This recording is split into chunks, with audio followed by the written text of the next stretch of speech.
السلام علیکم ورحمۃ اللہ وبرکاتہ۔ الحمد للہ رب العالمین والعاقبۃ للمتقین والصلاة والسلام علی سید اشرف الانبیاء والمرسلین وعلی آلہ الطیبین الطاہرین وأصحابه الأكرمين الأكرمين أجمعين. أما بعد، فقد قال الله تبارك وتعالى في القرآن المجيد والفرقان الحميد: فأعوذ بالله من الشيطان الرجيم، بسم الله الرحمن الرحيم. سبحان الذي أسرى بعبده ليلا من المسجد الحرام إلى المسجد الأقصى الذي باركنا حوله لنريه من آياتنا إنه هو السميع البصير. صدق الله العظيم. قال الله تبارك وتعالى في شأن حبيبه تعظيما وتكريما: إن الله وملائكته يصلون على النبي يا أيها الذين آمنوا صلوا عليه وسلموا تسليما. اللهم صل على سيدنا محمد وعلى آله وأصحابه أفضل صلواتك وعدد معلوماتك وبارك وسلم. تمام حمد و تعریف اللہ رب العالمین کے لیے ہے، جو ساری کائنات کا خالق و رازق ہے، اور لاکھوں کروڑوں درود و سلام آخائے دو جہاں تاجدار مدینہ احمد مجتبی محمد مصطفیٰ صلی اللہ علیہ وسلم پر، جن کو اللہ رب العزت نے دونوں جہانوں کے لیے رحمت بنا کر بھیجا۔ حاضرین کرام، ابھی میں نے خطبے کے دوران قرآن مجید کی جس آیت کریمہ کی تلاوت کرنے کا شرف حاصل کیا، اس میں اللہ تبارک و تعالیٰ کا ارشاد ہے کہ پاک ہے وہ ذات، سبحان الذی، پاک ہے وہ ذات جو اپنے خاص بندے کو لے گیا رات کے مختصر سے حصے میں مسجد حرام سے مسجد اقصی تک، وہ مسجد جس کے ارد گرد ہم نے برکت فرما دی ہے تاکہ ہم اسے دکھائیں اپنی نشانیاں، بے شک وہی سننے والا اور دیکھنے والا ہے۔ حاضرین کرام، اس آیت کریمہ میں اللہ تبارک و تعالیٰ نے فرما دیا کہ اللہ کی ذات بڑی ہی پاک اور بلند و بالا ہے۔ اللہ تبارک و تعالیٰ نے سبحان کا لفظ استعمال کرتے ہوئے اپنی عظمت اور اپنی قدرت کا اعلان فرما دیا کہ میری قدرت ایسی عظمت اور شان والی قدرت ہے کہ اس کے سامنے کوئی چیز زبان دراز نہیں ہو سکتی، کسی کو اعتراض کرنے کا موقع نہیں مل سکتا، کیونکہ اللہ تبارک و تعالیٰ کی ذات کو یہ معلوم ہے کہ میرے پیارے حبیب صلی اللہ علیہ وسلم کی سفر معراج کے جو واقعات ہوئے ہیں، میں نے اپنے محبوب کو جو معراج عطا فرمانی ہے، میرے بندوں میں بہت سارے ایسے بھی ہوں گے کہ جو میرے محبوب پاک صاحب الاولاد صلی اللہ علیہ وسلم کی معراج کا انکار کر دیں گے۔ اس لیے اللہ تبارک و تعالیٰ نے وضاحت کے ساتھ یہ اعلان فرما دیا کہ پاک ہے وہ ذات، اور ایسی شان رکھنے والا رب ہے کہ جس کے کن کے حکم کی ہر چیز محتاج ہے، اس کے کن کے حکم سے عدم کو وجود عطا کر دیا گیا، اور وہی کن کا حکم ہے کہ جس کی وجہ سے ساری کائنات اس کے حکم کی منتظر ہے، اور اس کی شان کا معاملہ یہ ہے کہ قرآن خود کہہ رہا ہے کہ ان اللہ علی کل شیء قدیر، کہ بے شک اللہ تبارک و تعالیٰ ہر چیز پر قدرت رکھنے والا ہے۔ تو یہ شان رکھتے ہوئے اللہ تبارک و تعالیٰ نے اعلان فرما دیا تو میری شان یہ ہے، تو میں کیا تھوڑے سے عرصے میں، تھوڑے سے وقت میں اپنے محبوب کو آسمانوں کی سیر نہیں کرا سکتا، جنت و دوزخ کی سیر نہیں کرا سکتا، عرش بری کی سیر نہیں کرا سکتا؟ اللہ تبارک و تعالیٰ نے خود ہی اعلان کر کر فرما دیا کہ میں ہر چیز پر قدرت رکھنے والا ہوں، ہر چیز پر میری قدرت ہے۔ اگر میں چاہوں تو اپنے حبیب کو رات کے مختصر سے حصے میں آسمانوں کی بھی سیر کرا سکتا ہوں، دنیا کے کونے کونے کی سیر کرا سکتا ہوں، ہر نعمتوں سے اپنے محبوب کو سرفراز کر سکتا ہوں۔ اور ساتھ ہی ساتھ اللہ تبارک و تعالیٰ نے یہاں پر یہ اعلان فرما دیا کہ سیر کرانے والا رب اپنے محبوب کے ساتھ موجود تھا، سیر کرانے والا سیر کرنے والے کے ساتھ ساتھ موجود تھا، اور یہ معیت بے کیف بے ادراک میں نہیں آ سکتی۔ الغرض حاضرین کرام، اللہ تبارک و تعالیٰ نے اپنے حبیب پاک صلی اللہ علیہ وسلم کو جو معراج عطا فرمائی، وہ کیوں فرمائی؟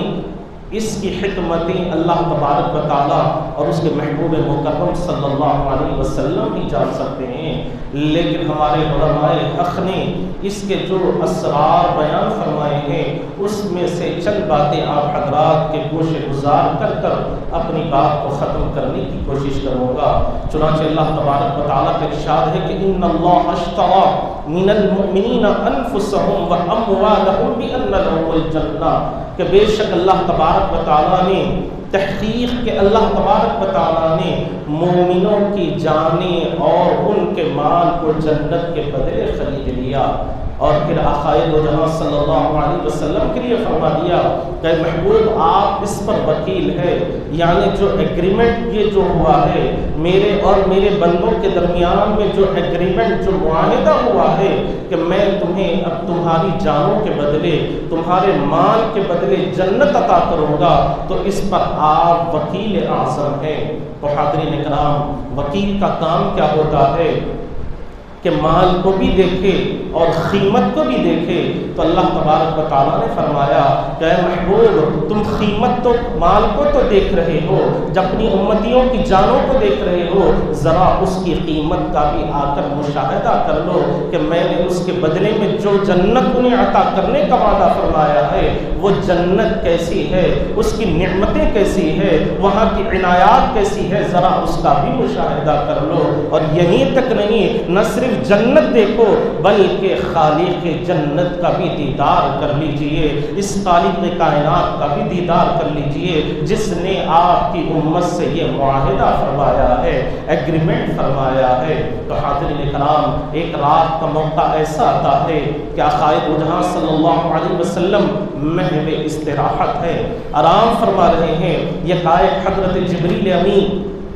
بارگاہ مصطفی میں حاصل ہوتے ہیں اور آ کر پیارے آقا صلی اللہ علیہ وسلم کو جگاتے ہیں اور عرض کرتے ہیں کہ یا رسول اللہ صلی اللہ علیہ وسلم، اللہ تبارک و تعالیٰ نے آپ کو گنہگار امتیوں کی بخشش کے لیے پیدا فرمایا ہے۔ یا رسول اللہ، یہ سونے کا وقت نہیں ہے بلکہ اللہ کی بارگاہ میں آپ کے امتیوں کے گناہوں کی معافی طلب کرنے کا وقت ہے۔ حاضرین اکرام، اس کے بعد حضرت جبریل امین بطحائے مکہ میں پیارے آقا کو لے کر جاتے ہیں اور وہاں پر آقائے دو جہاں صلی اللہ علیہ وسلم کو آپ کی امتیوں کے تمام گناہوں کو دکھایا جاتا ہے، قیامت تک ہونے والے آپ کے امتیوں کی خطاؤں کو بتلایا جاتا ہے۔ جب حضور پاک صلی اللہ علیہ وسلم نے اپنے امتیوں کی گناہوں کو دیکھا، اپنے امتیوں کے نافرمانیوں کو دیکھا تو بہت غم زدہ ہو گئے، بہت غمگین ہو گئے اور عرض کرنے لگے کہ مولا، کیا میری امت کے گناہوں کی بخشش کی کوئی صورت نہیں ہے؟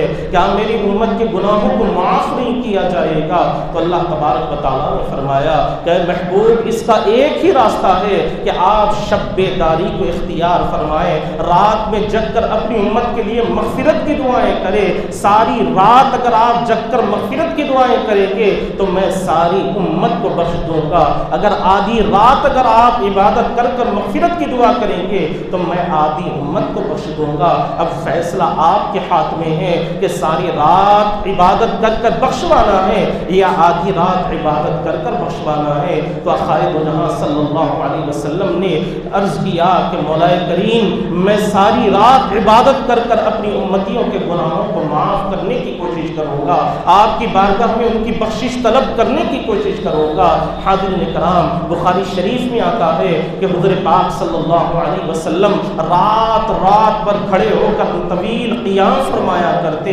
طویل قرات فرمایا کرتے، لمبی لمبی نماز کی رکعتیں ہوا کرتی، جس کی وجہ سے آپ کے قدمائے مبارک متورم ہو جایا کرتے، آپ کے قدم مبارک پر ورم آ جایا کرتا۔ جب اس خالق کائنات نے اپنے محبوب کی یہ مشقت کو دیکھا تو پروردگار بھی اپنے محبوب کی مشقت کو برداشت نہ کر سکا، جس نے ساری رات عبادت کرنے کا حکم دیا تھا، ساری رات عبادت کر کر مغفرت طلب کرنے کا حکم دیا تھا، وہی رب اب قرآن میں اعلان فرما رہا ہے کہ یا ایھا المزمل قم اللیل الا قلیلا نصفہ او انقص منہ قلیلا او زد علیہ ورتل القرآن ترتیلا، کہ اے مزمل کی شان رکھنے والے، اے کالی کملی اوڑھنے والے، اے سیاہ زلفہ رکھنے والے، اب ساری رات عبادت کرنے کی ضرورت نہیں، آپ رات کا آدھا حصہ عبادت کریں یا اس سے بھی کم حصہ آپ عبادت فرما لیں اور اس میں تھوڑا قرآن مجید کی تلاوت فرما لیں، ٹہر ٹہر کر ترتیل کے ساتھ قرآن کی تلاوت فرما لیں۔ حاضرین کرام، جب آقا دو جہاں صلی اللہ علیہ وسلم کو رب کی بارگاہ سے یہ اعلان ہو جاتا ہے کہ آپ ساری رات عبادت کرنے کی ضرورت نہیں ہے، ساری رات ٹہر کر قیام کرنے کی ضرورت نہیں ہے، اگر آپ تھوڑی دیر بھی عبادت کر کر مغفرت کی دعا کریں گے تو ہم آپ کے امتیوں کے گناہوں کو معاف فرما دیں گے۔ جب یہ اعلان ہو گیا تو حضرت پاک صلی اللہ علیہ وسلم اپنے بستر پر آرام فرما رہے ہیں، لیکن آپ کا دل بے چین و بے قرار ہے، آپ کے دل میں کوئی اطمینان نہیں ہے۔ رب تعالیٰ نے فرمایا کہ محبوب اب تو ساری رات عبادت کرنے کا اعلان ختم ہو گیا ہے، اب وجہ کیا ہے کہ آپ آرام نہیں فرما رہے ہیں، آپ کی طبیعت میں بے چینی سی محسوس ہو رہی ہے، بے قراری سی محسوس ہو رہی ہے۔ تو آقا دو جہاں صلی اللہ علیہ وسلم نے عرض کیا کہ مولا جب بھی مجھے اپنی امت کے گناہ یاد آتے ہیں تو مجھے ان کی گناہوں کی وجہ سے میری نیند ختم ہو جایا کرتی ہے، میں ان کی خطاؤں کو دیکھتا ہوں تو میری طبیعت میں بے چینی پیدا ہو جاتی ہے، بے قراری پیدا ہو جاتی ہے۔ تو اللہ تبارک و تعالیٰ نے فرمایا کہ محبوب فکر نہ کرو، ذرا آؤ ہمارے دربار میں آ جاؤ، ہماری بارگاہ میں آؤ اور آ کر دیکھو کہ ہم نے آپ کے امتیوں کے لیے کیسے کیسے انعامات رکھے ہیں، ذرا آ کر اس کا مشاہدہ تو کیجئے کہ آپ کے امتیوں کے گناہ زیادہ ہے یا ہماری رحمت ان کے گناہوں سے بڑی ہوئی ہے، ہماری مغفرت ان کے گناہوں سے بڑی ہوئی ہے۔ حاضرین کرام، اللہ تبارک و تعالیٰ نے روز ازل ہی سے محشر کے دن تک کے لیے آقا دو جہاں صلی اللہ علیہ وسلم ہی کی ذات کا انتخاب فرمایا کہ ساری مخلوقات کی شفاعت آپ ہی کروائیں گے، سارے خطا کاروں کو اللہ کی بارگاہ سے بخشش آپ ہی دلانے والے ہیں۔ اور حاضرین کرام، محشر کا دن، حشر کا دن ایسا بڑا خوفناک دن ہوگا، ایسا خطرناک دن ہوگا، ہر طرف نفسی نفسی کی پکار ہوگی، ہر طرف نفسی نفسی کا عالم ہوگا، نہ کوئی باپ بیٹے کو پہچانے گا، نہ ماں بیٹی کو پہچانے گی، نہ بھائی بھائی کو پہچانے گا، نہ شوہر بیوی کو پہچانے گا، نہ بیوی شوہر کو پہچانے گی، نہ کوئی دوست دوست کو پہچانے گا، ہر طرف نفسی نفسی کا عالم ہوگا، ہر طرف نفسی نفسی کی پکار ہوگی، حتیٰ کہ روایات میں آتا ہے کہ انبیاء کرام بھی نفسی نفسی پکاریں گے، انبیاء کرام بھی نفسی نفسی پکارتے رہیں گے، لیکن اللہ تبارک و تعالیٰ نے معراج کی رات اپنے محبوب کو اپنی بارگاہ میں بلایا، بلا کر جنت کا بھی نظارہ دکھا دیا، دوزخ کا بھی نظارہ دکھا دیا، اپنی قدرت کی نشانیاں دکھا دیا، اس لیے کہ کل جب میدان محشر ہوگا، ہر طرف نفسی نفسی کا عالم ہوگا، تو ایسے وقت میں آپ پر کسی قسم کا خوف نہ ہو، ایسے وقت میں آپ پر کسی قسم کی ہیبت نہ ہو، ہر کوئی نفسی نفسی پکار اٹھیں گے، حتیٰ کہ انبیاء کرام بھی نفسی نفسی کہیں گے، لیکن میرے محبوب آپ کی کرم نوازی کا اپنی امتیوں پر یہ عالم ہے، آپ کی قربانی کا اپنی امتیوں پر یہ عالم ہے کہ ایسے وقت میں بھی آپ کی زبان پر صرف